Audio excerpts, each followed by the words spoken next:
Boa noite, galera. Esperando aí a Emília entrar pra gente chamar ele e começar esse bate-papo aí.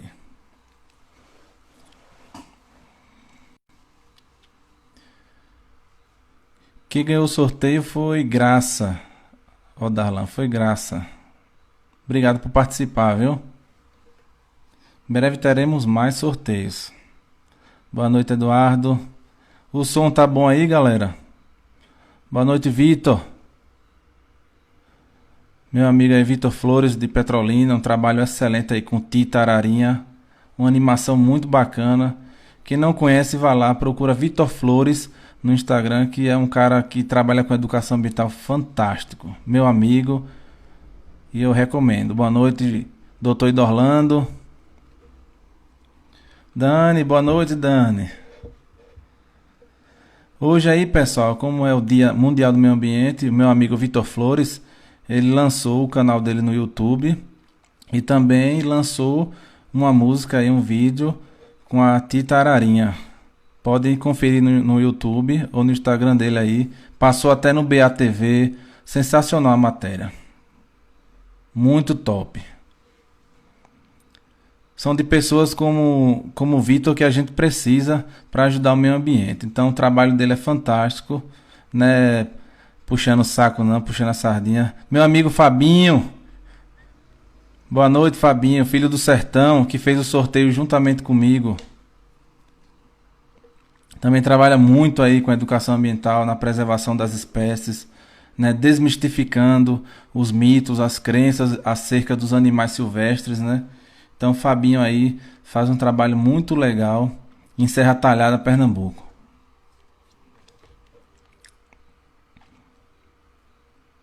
Esperando só a minha convidada Emily entrar para eu chamá-la.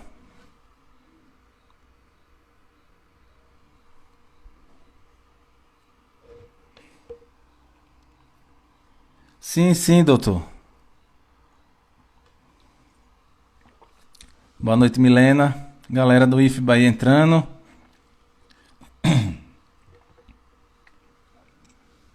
No aguardo de Emily.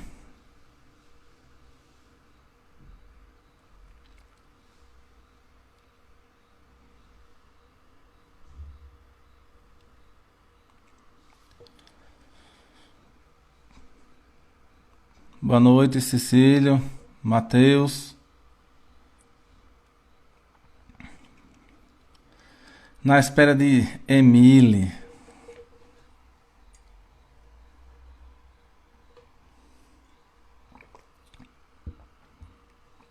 Ó, ela entrou, viu? Vou chamá-la aqui pra gente iniciar o nosso bate-papo. Já chamei. Boa noite, Gladyston, meu amigo Gladyston aí também. Entrando aí no nosso recinto do Papo Ambiental.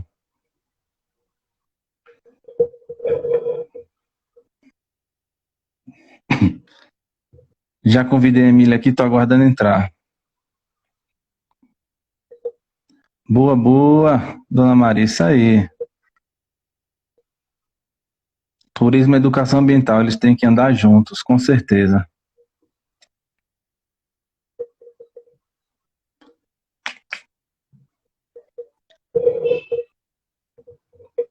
Bora, Emília.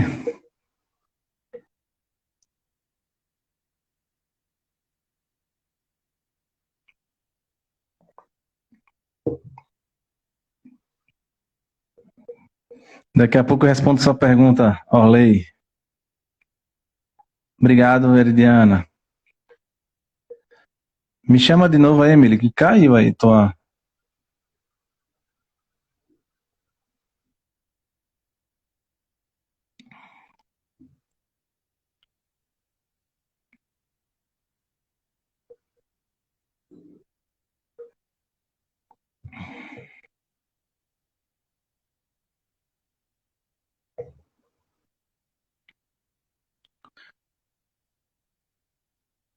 Já já vamos começar.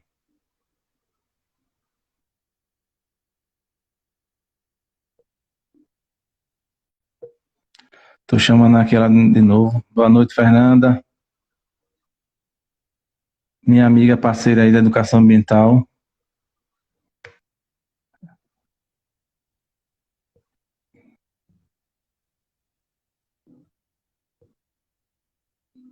Já chamei aqui de novo a Emily. Falta só ela aceitar.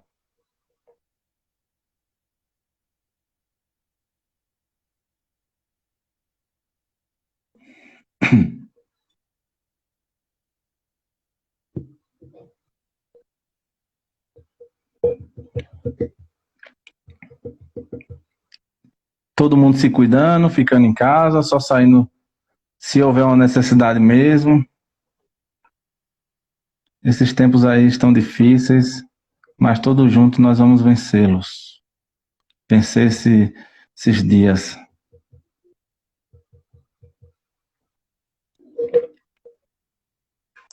Pois é, Guel, tô esperando só ela aceitar. Acho que ela não tá sabendo aceitar.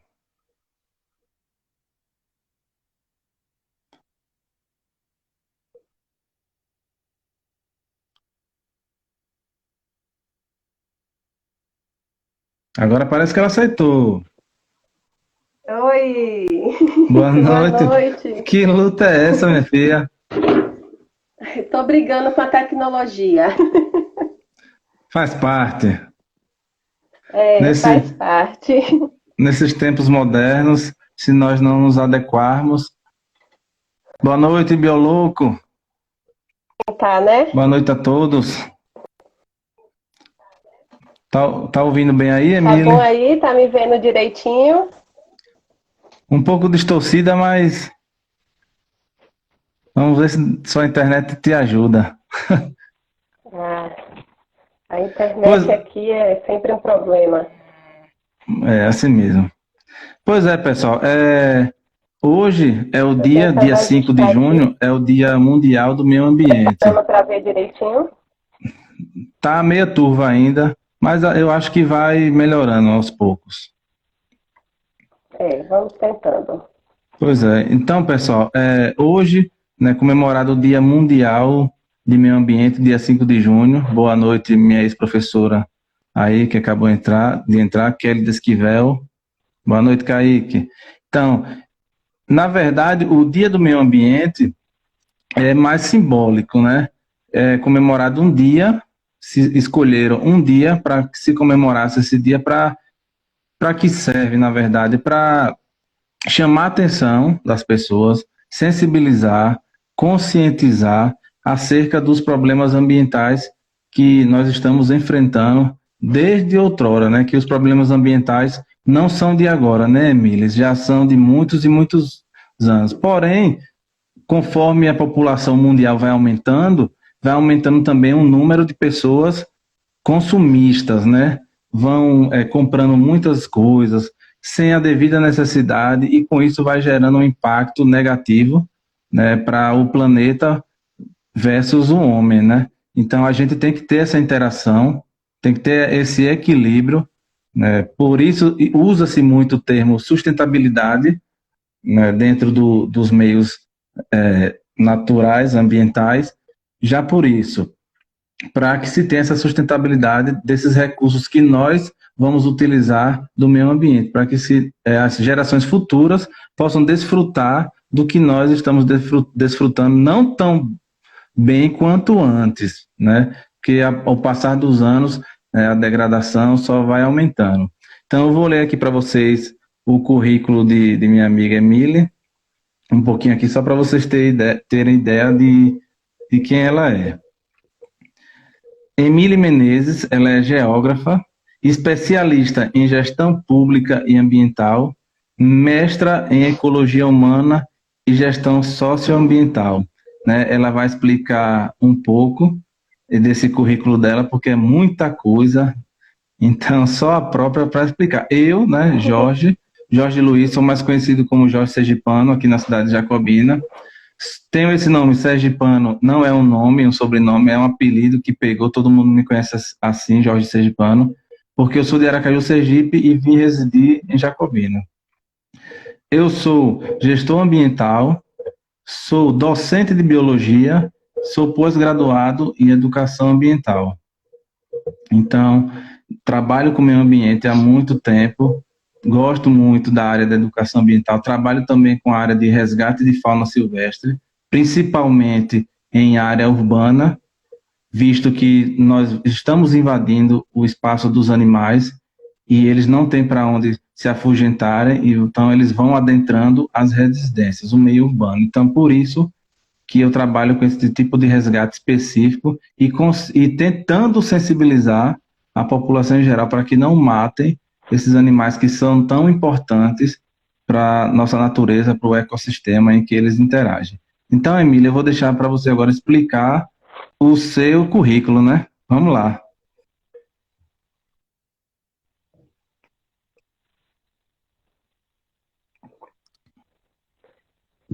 Primeiro, deixa eu confirmar, vocês conseguem me ver bem?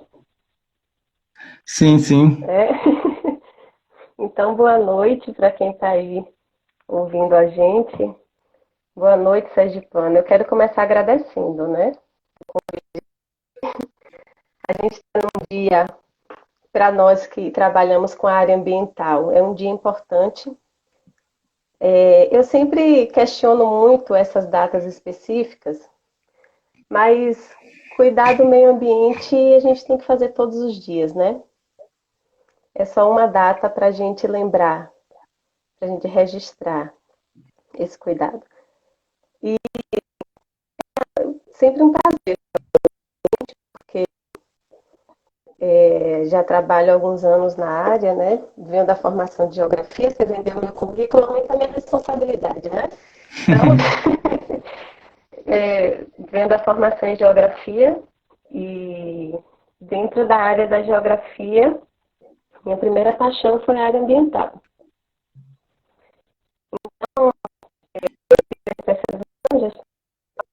E comecei a trabalhar na área ambiental e segui esse caminho, né? E fiz o mestrado aí em Ecologia Humana e Gestão Socioambiental, que para mim foi um diferencial no meu trabalho na área, porque a gente tem uma visão, que é uma visão muito cultural também, né? E reproduz, que nós estamos no meio ambiente. Parece que meio ambiente é uma coisa e a gente é outra. E, na verdade, nós somos um todo. Nós somos um conjunto complexo, né, e dinâmico. Estamos em constante transformação e utilizamos os recursos em nosso benefício durante muito tempo e causando impacto. Tem uma situação ambiental aí um tanto complexa, né, por conta das nossas ações sobre o ser humano. Então, essa semana é uma semana importante, a gente vem de 3 datas comemorativas. Né? No dia 3, nós comemoramos o Dia Nacional da Educação Ambiental. Também comemoramos no mesmo dia o Dia Nacional em Defesa do Rio São Francisco, que é uma luta também.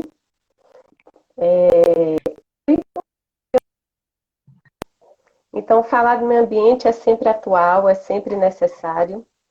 Ainda mais agora que a gente vive uma epidemia, e temos as nossas vidas ameaçadas e as vidas das pessoas que a gente ama agora ameaçadas por causa de um vírus. E aí a gente teve que reprogramar, desenvolver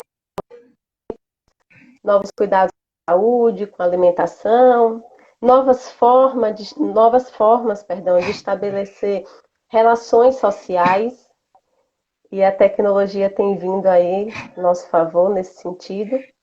E tudo isso é sim resultado de desequilíbrios ambientais que promovemos aí ao longo de muitos anos e que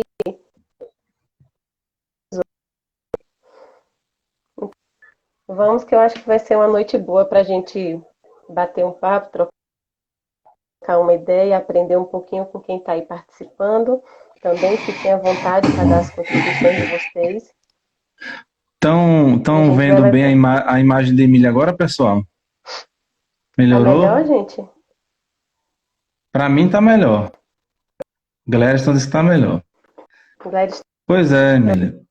meu amigo. Algo mais a dizer nesse É bom início? ter você aqui com a gente. Ah, Passo a Gladstone bola é. aí para você,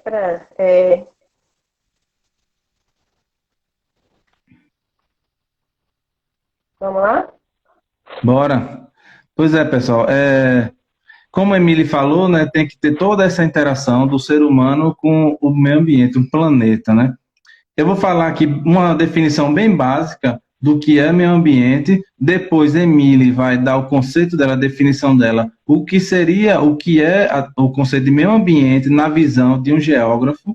Né? Emily, também é educadora ambiental, mas a formação dela, né, é geógrafa, é geografia. Então, temos os pontos de vistas, as definições diferentes de cada área. Então, do meio ambiente, do conceito biológico, né, da coisa, e o de Emile vai dar a definição da geografia do que seria o meio ambiente. O meio ambiente, pessoal, da minha forma de pensar, nada mais é, né, a natureza está ali e ela vai envolver todos os seres vivos e não vivos, né, que nela habitam. Né, entre eles vai ter que haver uma interação, né, harmoniosa, diga-se de passagem, é o que tem que prevalecer, o que tem que ter por obrigação, né, seria a ordem natural das coisas, ter essa interação entre os seres vivos e não vivos, para que eles tenham cooperação, né, a interação, para que eles possam ter essa troca, né, igualitária. Um depende do outro. É como se fosse uma engrenagem. Né? Para um sistema funcionar, para um carro andar, precisa que as engrenagens se encaixem, né, e girem de forma igual, de forma perfeita. Não pode haver nenhuma interrupção, nenhum erro, que se houvesse erro, há o desequilíbrio. É o que está acontecendo atualmente, o que já vem acontecendo há alguns anos, esse desequilíbrio, essa interação não harmoniosa do homem com o meio ambiente, né? Então, o que acontece com essa desarmonia? Vai ocasionando alguns desastres e impactos negativos, claro, que vai desfavorecendo o andamento normal, que seria normal, óbvio, da natureza, do meio ambiente, de todo um ecossistema, né? Que um depende do outro. Então, o meio ambiente é basicamente isso, a interação dos seres vivos e não vivos, né, naquele meio que ele habita. E você, Emily, qual é a sua definição como geógrafa? Então, essa definição que você traz aí de meio ambiente é uma das definições mais conhecidas, né, que a gente conhece aí desde a Conferência de Estocolmo, lá em 72, quando se definiu que meio ambiente é o conjunto dos físicos, químicos, biológicos, de causar efeitos e de interagirem, influenciarem sobre as atividades humanas. Eu gosto muito, e é um esforço que eu tenho feito, para aproximar esses elementos naturais dos elementos sociais, né, e do ser humano especificamente. É como eu disse, reproduzir distante dos elementos naturais, do meio ambiente como um todo, como se a gente não fizesse parte dele.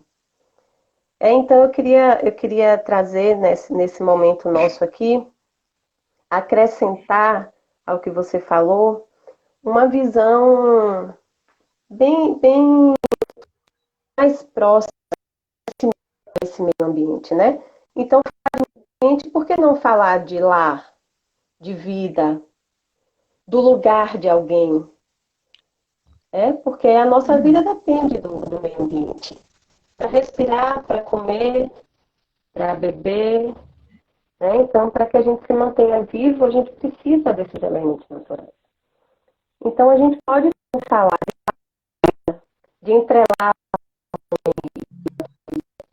né? E Foucault, no livro dele, Topofilia, é um livro que eu gosto muito, que ele fala de percepção ambiental, ele diz que em qualquer lugar onde haja seres humanos, haverá o lá de alguém. E isso nos aproxima do meio ambiente porque nos dá aquela sensação de pertencimento a ele. A gente costuma falar muito da casa como nosso lar. Mas a gente não pode esquecer que qualquer lar, anterior a isso,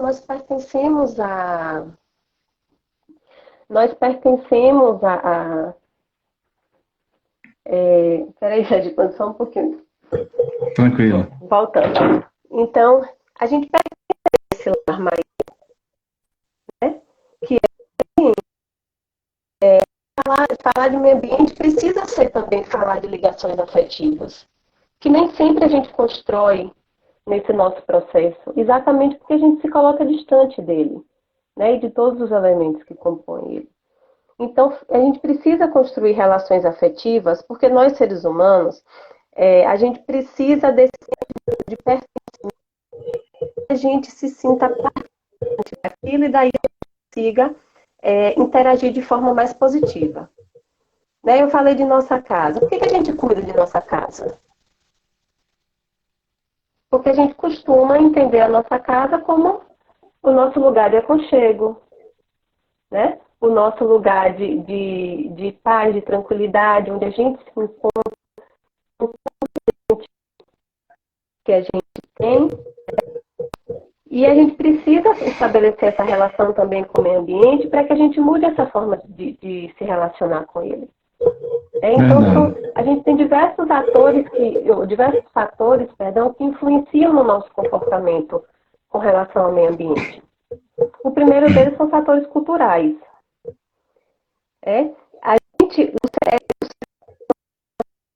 Que o ser humano ele interage e age sobre o meio ambiente conforme o lugar onde ele está, conforme a cultura em que ele está inserido.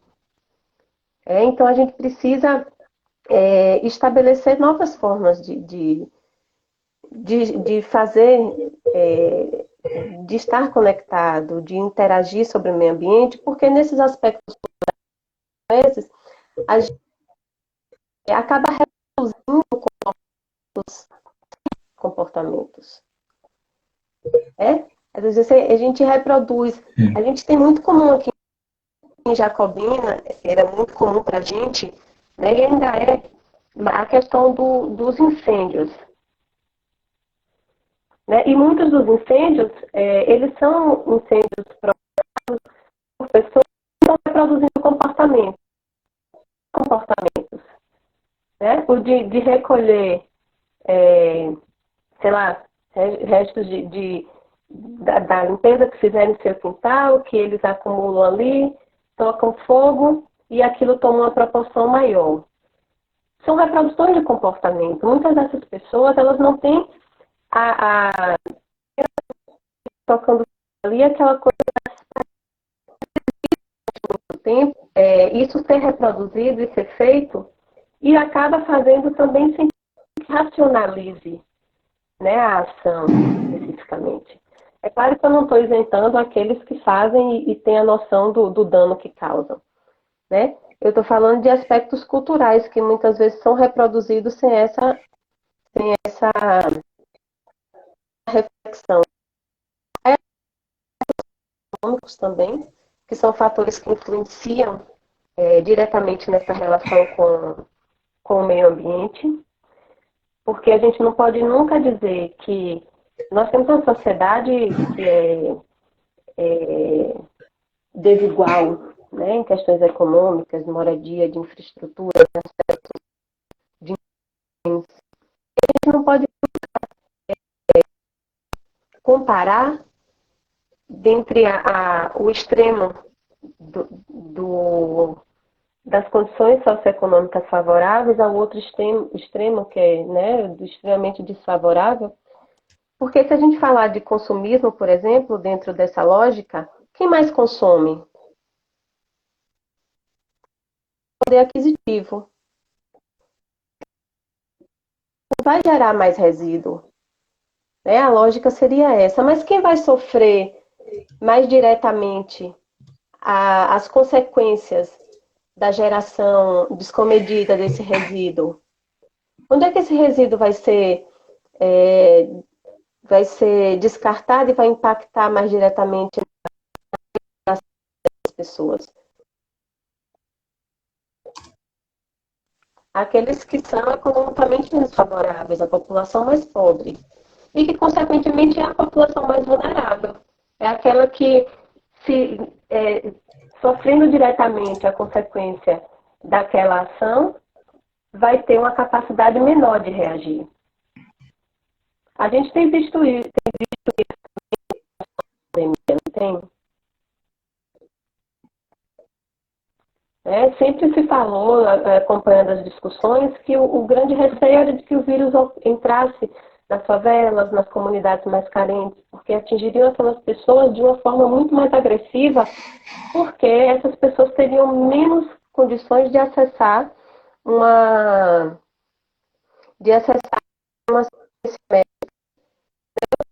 pessoas que podem e tudo mais. Então, é um outro fator que a gente precisa levar em consideração.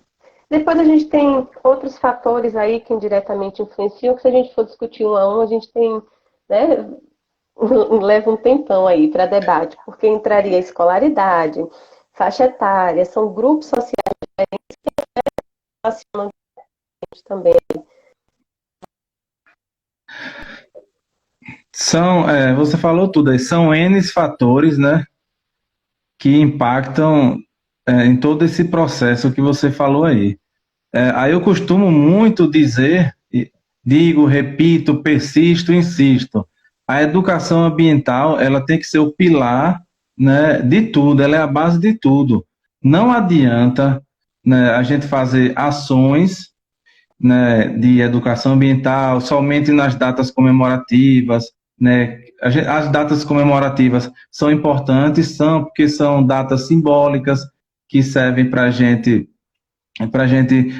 alertar a população quanto às gravidades, né, do que está acontecendo com o planeta devido às nossas ações negativas para com o mesmo. Então, se façam sim ações nos dias comemorativos, simbólicas, porém que a educação ambiental ela seja contínua, ela seja os 365 dias do ano.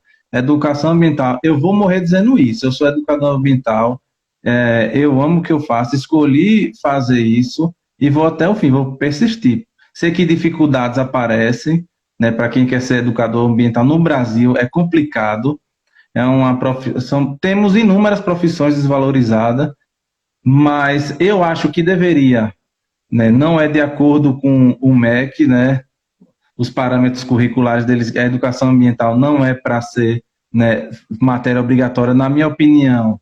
É uma questão muito polêmica, cada um tem sua opinião, mas a minha opinião aqui, a educação ambiental deveria ser matéria obrigatória nas escolas, né? Acho que para fortalecer, a gente não está lidando com o meio ambiente de conto de fadas, né? O meio ambiente precisa do nosso cuidado, precisa da nossa atenção.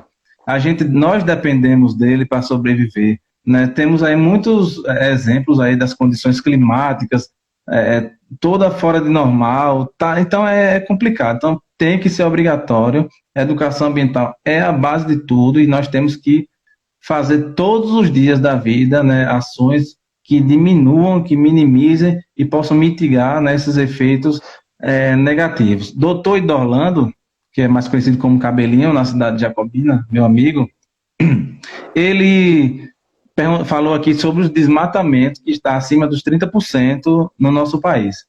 Infelizmente, as leis, né, são falhas, a gente sabe, nós temos um sistema, né, de leis que a gente sabe que tem brecha, temos que fazer valer a lei, claro. É difícil porque tem lugares que a fiscalização é bastante reduzida, falta material humano, e outros lugares tem governantes que viram as costas para as questões ambientais. Né?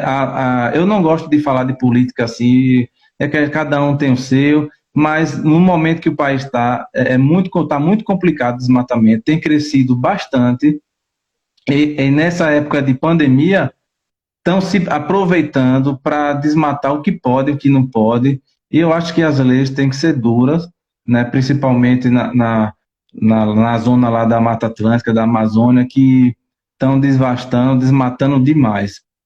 Então, É como minha amiga Veridiana falou aí, o meio ambiente é colocado, Veri, como você mesmo falou aí, só nas salas de aula, só em data comemorativa. Então, foi como eu falei anteriormente, tem que ser contínuo. Então, só para responder, doutor Idorlando, o que a gente tem que fazer? Eu digo da esfera federal, estadual e municipal, todas as três esferas. Não adianta a gente querer culpar, né, a esfera municipal, a esfera estadual, a esfera federal. Tem que ser as três esferas juntas, né, defendendo o meio ambiente. Ah, nós dependemos, é claro isso, nós dependemos, é cientificamente comprovado que nós dependemos da Amazônia. As condições climáticas são favoráveis de acordo com a Amazônia. Então a gente tem que sim apertar as leis, né, não afrouxar, aumentar a fiscalização que é necessário e fazer a nossa parte também, porque não adianta a gente ficar em casa, né? Eu costumo muito dizer que nós que gostamos de redes sociais acabamos ficando, como é que eu posso dizer, reféns da própria rede social. A gente acaba sendo militante de redes sociais. Não pode, a gente tem que fazer a nossa parte todos os dias, não apenas ficar atrás da tela do celular só criticando o governante A, governante B, sendo que dentro de casa, como a Emília falou agora há pouco, nós não fazemos a nossa parte. A nossa casa, pessoal, como a Emília falou, é um ecossistema.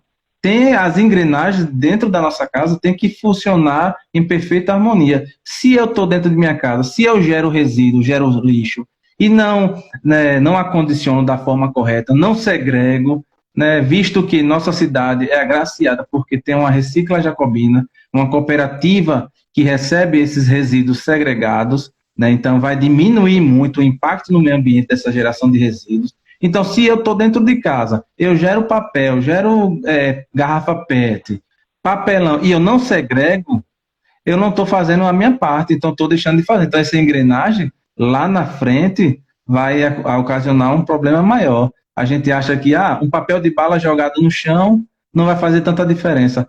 Já pensou milhões e milhões de pessoas jogando, cada um jogando um papel de bala no chão? Educação ambiental e educação tem que ser cada um fazer sua parte, por menor que seja, né? Então, eu faço a minha pequena parte todos os dias. Eu sei que eu estou fazendo o melhor para o planeta, o melhor para o meio ambiente.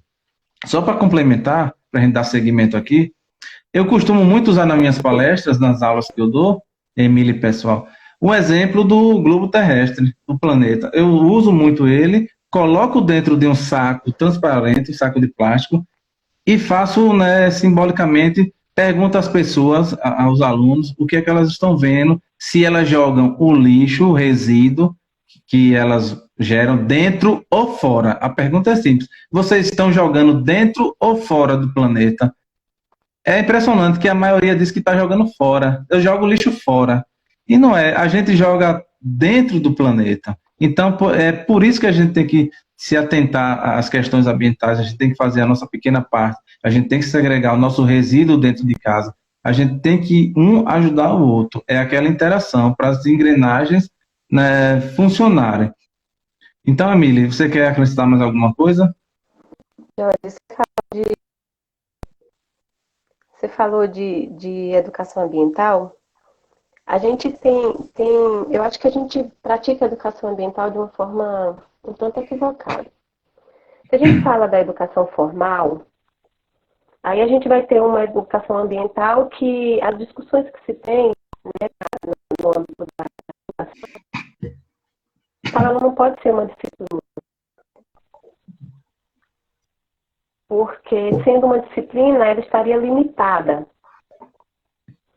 Então, a educação ambiental ela vem como um tema transversal, né? E que deve ser trabalhado de forma interdisciplinar. Isso quer dizer que a educação ambiental, sendo e trabalhada de forma transversal, ela tem que ser trabalhada pelas diversas disciplinas, em diversos contextos.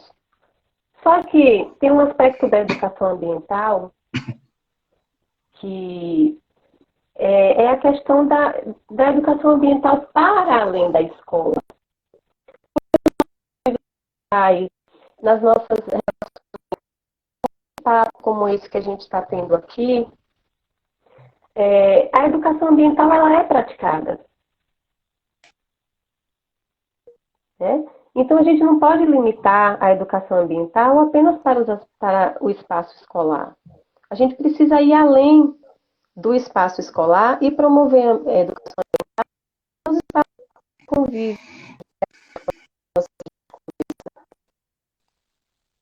né? Gente, vocês estão me ouvindo bem? Eu estou vendo que tem mensagem aqui dizendo que está cortando. Sua Melhorou? internet não tá querendo lhe ajudar, viu? Não, definitivamente não. Mas está melhor? Tu quer Ou está sair e cortando? entrar rapidinho para ver se melhora? Está melhor? Posso continuar? Para mim ficou bom.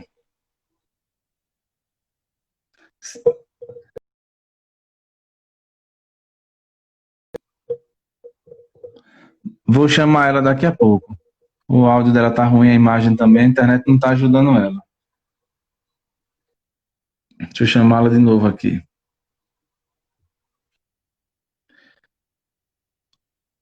Colocar ela de novo para ver se o áudio melhorou. E aí, tá ouvindo bem aí, Emília? Eu ouço. Vocês estão Agora... conseguindo me ouvir? Ah, agora tá melhor. Continue. Está melhor? Tá ótimo. Pronto. Então, a educação ambiental ela é um processo contínuo. A gente não pode estabelecer que se aborde temas ambientais, que se trabalhe com os temas relacionados ao meio ambiente apenas em datas comemorativas, Isso. né? Então, eu acho que esse é um prejuízo com relação à educação ambiental. Ela não é trabalhada de forma contínua, né? E aí a gente tem essa perda de efetividade na formação ambiental, né? Aí depois vocês falaram que Orlando falou da questão do desmatamento e das leis. Eu tenho uma questão muito específica com isso. Porque quando a gente fala dos problemas ambientais, ou melhor, das possíveis soluções e ações para mitigar ou resolver os problemas ambientais, a gente costuma associar isso muito à responsabilidade do poder público. Mas você bem falou que as nossas ações elas são tão importantes quanto as ações do poder público. A gente tem aí uma proporção de escalas, né? Dentro do nosso espaço, dentro dos nossos limites, individualmente, cada um de nós precisa fazer a nossa parte. E isso é tão importante quanto as ações e as políticas desenvolvidas pelo poder público. Mas não dá para a gente esperar que só o poder público desenvolva ações em benefício do meio ambiente, né? E aí a gente entra com as questões das leis. A gente vive num país em que a gente tem leis ambientais diversas, que atendem diversos aspectos ambientais. O problema que eu vejo nisso é como a gente pratica essas leis. Porque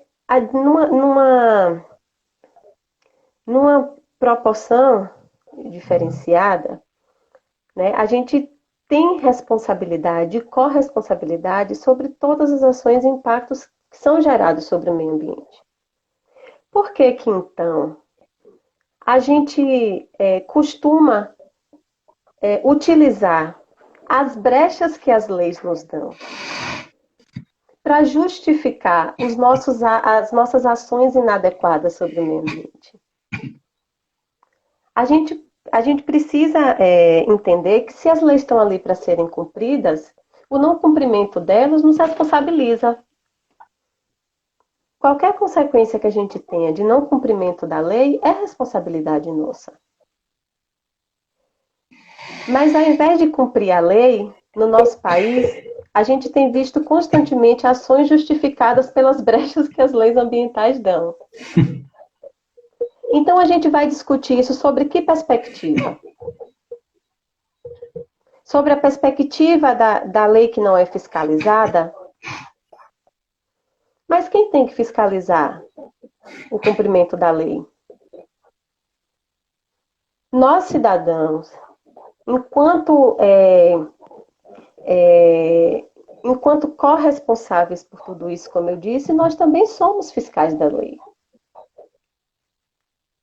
Então, nosso poder público, infelizmente, não tem braço suficiente para chegar em todos os espaços onde as leis não são cumpridas. Mas nós, individualmente, se cada um de nós fizermos o esforço para cumprir essas leis, então a gente precisa de menos pessoas fiscalizando o não cumprimento delas. Porque se a gente precisa de esforço para fiscalizar, é porque essa lei não está sendo cumprida. Aí a gente volta para as pequenas ações. Mas se em cumprimento dessa lei, cada um de nós fizer a nossa parte, a gente vai ter sim um esforço maior essas leis ambientais sendo cumpridas. Né? Se a gente for discutir, para além disso, de como essas leis vêm sido trabalhadas, né? Aí a gente vai entrar em uma seara política que eu acho que não cabe dentro desse espaço a gente discutir essa lei partidária, essa política partidária, perdão, né? Porque a gente pode entrar em discussões que muitos podem entender que a gente está falando de um político tal e outro político. Então, tratando desse aspecto geral, sem entrar em momentos e políticos específicos, eu acho que cada um de nós precisamos entender qual é a nossa responsabilidade sobre esse meio ambiente. Sabe, a gente, durante muito tempo, a gente vem estabelecendo uma relação desarmoniosa com esse meio ambiente. E aí eu falo assim, das ações pontuais. E quando eu falo das ações pontuais, vamos voltar lá para a história da nossa casa, lá do início, né, de nossa conversa. Por que a gente limpa a nossa casa? É insuportável, né, a gente viver diariamente numa casa suja. A gente não deixa lixo na nossa casa. Diariamente a gente coloca o lixo na porta para que a coleta municipal leve esse lixo para um destino. Mas por que a gente se incomoda pouco com a sujeira que está fora da nossa casa? Quem suja lá fora? Aí a gente volta para aquela história do pertencimento, do sentimento de lugar, do afeto. Né? Então, essa relação desarmoniosa, essa relação econômica que a gente estabeleceu durante muito tempo com o meio ambiente, nos deu essa sensação de não pertencer ao espaço externo, a esse lugar que nos pertence. A gente só vai conseguir mudar essa forma de se relacionar com o meio ambiente quando a gente se sentir pertencente a ele. Quando a gente estabelecer relações afetivas e a gente entender que a gente está no nosso lugar, mas que qualquer ação que a gente negativa que a gente tenha no nosso lugar, a gente vai estar influenciando numa escala geográfica muito maior outros espaços. E o vírus está aí para provar isso, não está? Um vírus que infectou pela primeira vez uma pessoa na China, de repente chega a todos os continentes, a todos os países, e afeta a nossa vida aqui, no nosso cantinho. Né? Então, eu acho que essa compreensão da dinâmica desse vírus, dos caminhos que ele percorreu para chegar aqui, nos dá geograficamente uma visão de como estamos todos conectados. Porque a gente costuma dividir o mundo em partes. A gente divide em hemisférios, a gente divide em continentes, a gente divide em países, em regiões, em estados, em municípios, divisões imaginárias, divisões políticas, administrativas que favorecem, né, a gestão desses espaços. Mas que pensando numa perspectiva holística, que é a perspectiva ambiental, esses limites eles não existem. Eles são apenas linhas imaginárias, né? Então, se são linhas imaginárias, isso quer dizer que a gente é um todo, um conjunto completo. E é esse o esforço que a gente vem tentando fazer, é tentar compreender o meio ambiente como esse todo holístico. É como um conjunto de elementos que se influenciam e que qualquer ação humana vai influenciar diretamente na qualidade ambiental e que, como consequência, se é o meio ambiente que sustenta a nossa vida, a gente também vai sofrer diretamente as consequências desse impacto que a gente mesmo causa. Né? É Você muito só complexo. Sim, fazendo um adendo, só para fazer um adendo, você falou da questão cultural do coronavírus da China. Uma questão cultural dos chineses se alimentarem de animais silvestres. E é muito mais fácil culpar os animais, o pangolim, o morcego, o morceguinho, né? por ser o transmissor do corona, quando na verdade são os hábitos alimentares, né, a cultura deles, porque a China é um país muito populoso, então a oferta de alimentos para os chineses era muito pouca. A procura era grande e a oferta pouca. Então, o governo chinês liberou, né, o pessoal comer animal silvestre à torta à direita, e você pode fazer uma retrospectiva, uma pesquisa, que a maioria das doenças, das patologias que vem da China é devido, né, à alimentação desses animais silvestres, lá pelo governo chinês que autorizou. E é complicado, porque é uma questão, como você falou, uma questão cultural. E essa questão cultural acaba nos trazendo, né, impactos negativos, como é o fato do coronavírus na pandemia. Pode dar continuidade. De fato, assim, a questão cultural ela é muito forte e determinante para essa questão da pandemia específica que a gente vive agora. Mas a gente tem que pensar nessa perspectiva maior de que eu falava, que isso é reflexo de todos nós. Por quê? Vamos começar pelo morcego.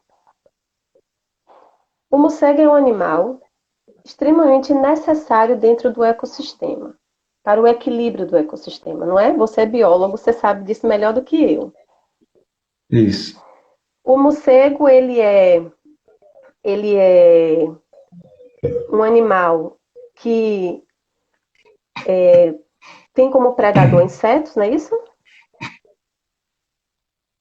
E é um Sim. polinizador noturno. Extremamente importante para o equilíbrio ambiental. A inexistência do morcego nos traria desequilíbrios consideráveis dentro do ecossistema,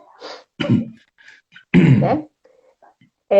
Mas a gente precisa entender que todo o impacto e essa degradação ambiental, ela tem aproximado não só os morcegos, mas algumas espécies de animais silvestres tem ficado um tanto mais próximo da humanas, um tanto mais próximo no contato com populações humanas, porque as nossas ações estão destruindo os habitats naturais.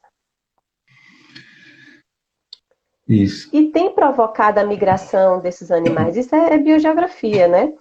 Tem provocado a migração desses animais, que perdendo seu habitat natural, eles precisam de um outro lugar. E que lugar é esse? Os espaços urbanos. Né? Algumas pessoas que estão nos assistindo aí já deve ter tido um morcego invadindo a casa. A culpa não é do morcego, né? Forma nenhuma. Pois é. Então a gente tem uma parcela de responsabilidade também sobre essa pandemia. Não estou negando que os hábitos chineses alimentares, e aí é outra questão, nos parece estranho, porque culturalmente os nossos hábitos são diferentes, né? Agora a gente não pode negar que são hábitos que oferecem sim riscos à saúde humana. Principalmente porque as zoonoses elas têm aumentado, né? Que é a transmissão de doenças de animais para humanos. Mas elas têm aumentado exatamente porque, destruindo o habitat dele, a gente tem tido esses animais mais próximos da gente. E aí, o que é que acontece com tudo isso? Aquelas espécies que eram hospedeiras de zoonoses e que ficavam em seus habitats naturais, estando mais próximas da gente em contato humano, algumas delas são transmissíveis para humanos. E aí a gente tem vírus, por exemplo, que estão sofrendo adaptações para se hospedar no corpo humano que que é vulnerável a esses vírus, que é o caso aí do coronavírus, né? E que nos causam danos, ameaçando a nossa vida, como a gente tem vivido isso. Né? Então, esse é um ponto para a gente pensar a respeito do coronavírus. E tem uma estimativa de que 60% das doenças infecciosas humanas e em torno de 70% das doenças infecciosas humanas emergentes, elas são zoonóticas. Né? Complicado. E por que essa incidência é tão grande? Aí a gente volta lá para os impactos que a gente, né, tem discutido aqui. Aí a gente tem ebola. A gente teve recentemente um surto de ebola na África e a gente está tendo agora reinfecções por ebola. Né? Por quê? Perda das florestas. Desmatamento, o que tem levado esses animais a se aproximarem dos humanos. Aí a gente tem gripe aviária, criação intensiva de aves. Vírus Nipah, provocado pela intensificação da silvinocultura, da suinocultura. Aí a gente tem Zika, dengue, chikungunya. Que agora, em meio à pandemia, parece que a gente esqueceu da existência deles, né? Mas que os casos são crescentes. Transmissíveis pelo pelo mosquito Aedes aegypti. E é bom, Emília, te interrompendo, rapidinho, só você falou, é só para mais um adendo.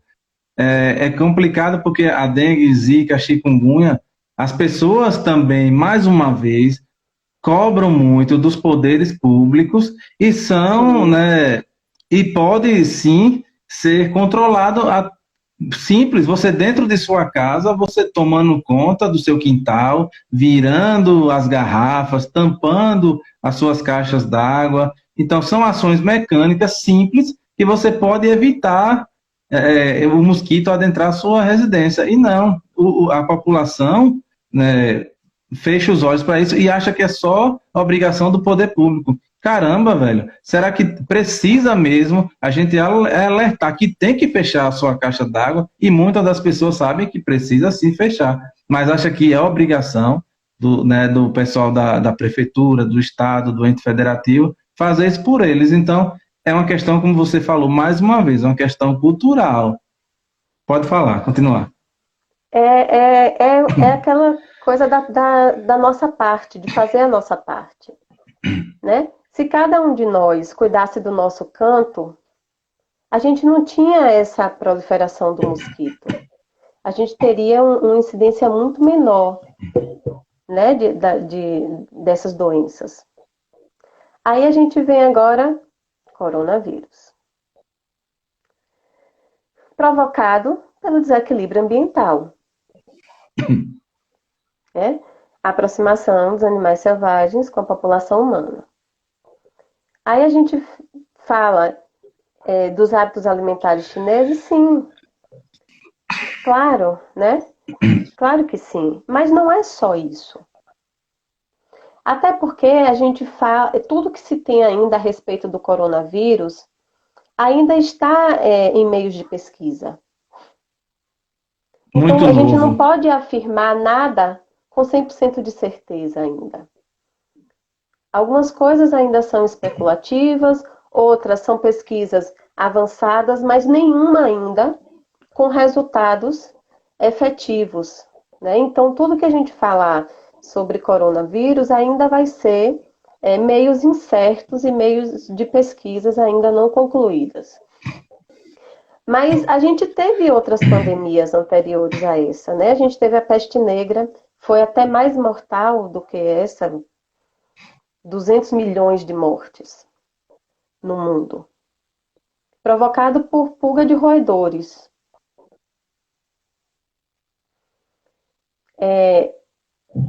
E esses roedores?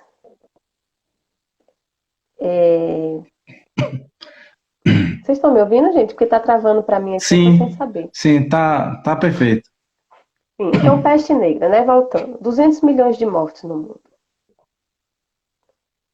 Aí a gente vai pensar numa questão sanitária. Por que a proliferação imensa de roedores a ponto de causar uma pandemia dessa, né, com 200 milhões de mortes? Hábitos alimentares? Não. Questão sanitária. Né? Gripe espanhola, 40 a 50 milhões de pessoas mortas. Não foi provocado por coronavírus, mas foi provocado por influenza. Também é um tipo de vírus. Gripe suína, uma estimativa aí de 16 mil mortos. Também provocado por influenza. Então, voltando àquele ponto, assim, existe uma proporção maior disso tudo. Existe. Culturais, políticas, responsabilidades do poder público nas diversas esferas, existe. Mas existe também a nossa parte. Adianta agora, em meio a essa pandemia de coronavírus, a gente ter aí ações determinantes para combater esse vírus, mas que nada disso vai ser efetivo se cada um de nós não fizer a nossa pequena parte. Que é usar máscara, é se manter isolado, para evitar o máximo de contato com as pessoas. Adquirir hábitos de higiene e de alimentação diferentes para que a gente evite, né, esse contágio aí em grande escala. Então a gente está nesse momento de reflexão de relações do homem com o meio ambiente, e eu tenho falado constantemente da nossa responsabilidade sobre isso, porque eu acho que é um momento de a gente refletir realmente. A gente precisa sair com a cabeça diferente de tudo isso, né? A gente precisa voltar a uma nova rotina. Não vou dizer que é a normalidade, porque a gente não sabe como é que vai ser depois que tudo isso passar, mas a gente precisa voltar a uma nova rotina com novas aprendizagens também. Né? Então, a gente precisa mudar a nossa forma de olhar para esse meio ambiente, a nossa forma de interagir com esse meio ambiente, para que a gente tenha resultados diferentes de tudo isso. Porque se a gente continuar reproduzindo esse mesmo modelo, que seja cultural, mas que seja sem esse processo de reflexão, sabe? Sempre achando que tem alguém mais responsável